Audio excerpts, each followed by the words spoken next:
Thank you, Mr. President. I want to thank Senator Brown for putting this group together to discuss the important trade issues facing our nation. In Massachusetts, we know what a good trade deal looks like and what a bad trade deal looks like. Remember, we're the ones that traded Babe Ruth, so we know a bad trade deal when we see one. And right now, in Massachusetts, we are seeing the United States negotiate two significant agreements, the Trans-Pacific Partnership in Asia and the Transatlantic Trade and Investment Partnership in Europe. Both of these agreements would establish binding rules on a wide range of issues: labor rights, energy, the environment, medicine pricing, patents, internet freedom, and innovation. The scope goes far beyond the previous trade deals that focused on tariffs or access to markets. These trade deals need to meet several criteria in order to be acceptable. Number one, workers' rights. It is critically important that both trade deals protect workers' rights. When we put goods on a ship, we can't do it by casting off workers' rights. These deals need to benefit the middle class in our country and protect the rights of workers of our trading partners.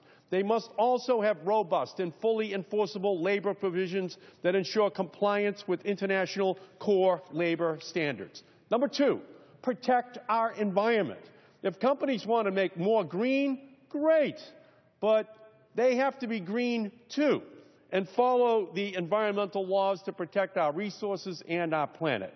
Both trade deals must include new and robust commitments for member countries to protect and conserve forests, oceans, wildlife, and obligate member companies with both domestic environmental laws and meet their commitments under multilateral environmental agreements. These commitments must be strong and binding and enforceable. Three, don't export oil. Longstanding U.S. law prohibits the export of crude oil, except in instances in which the President determines that exports are consistent with the national interest. There should not be any language in the Trans-Pacific Partnership Agreement requiring the U.S. to automatically approve exports of oil without such a determination. We shouldn't be sending our oil abroad even as we send young men and women in the military to dangerous regions of the world to protect oil shipments coming into our country.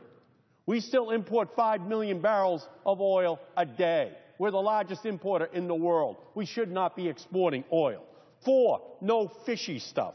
The Trans-Pacific Partnership should eliminate harmful fishery subsidies. It should maintain the ability of governments to support conservation of ocean resources, promote sustainable development and viable fishing industries and coastal communities that depend on them. And the Trans-Pacific Partnership should include strong measures that address illegal fishing. Five, don't try to sneak through bad sneaker deals. It is my understanding that the current Trans-Pacific Partnership Agreement includes a provision that eliminates all trade barriers for sneakers and shoes. This provision would endanger more than 1,350 critical manufacturing jobs at the New Balance facilities in Massachusetts and Maine.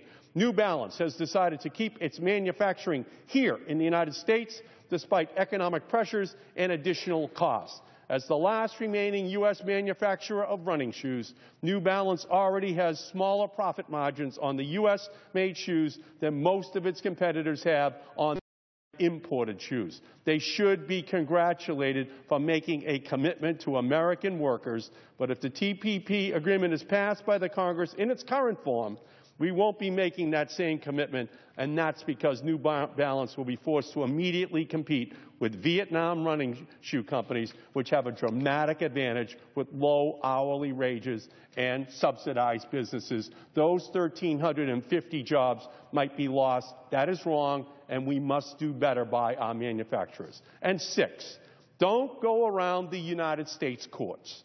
Both the Trans-Pacific Partnership and Transatlantic Trade and Investment Partnerships have provisions to allow other countries to take legal action if they do not like the decisions made by our government and do it outside of our own courts.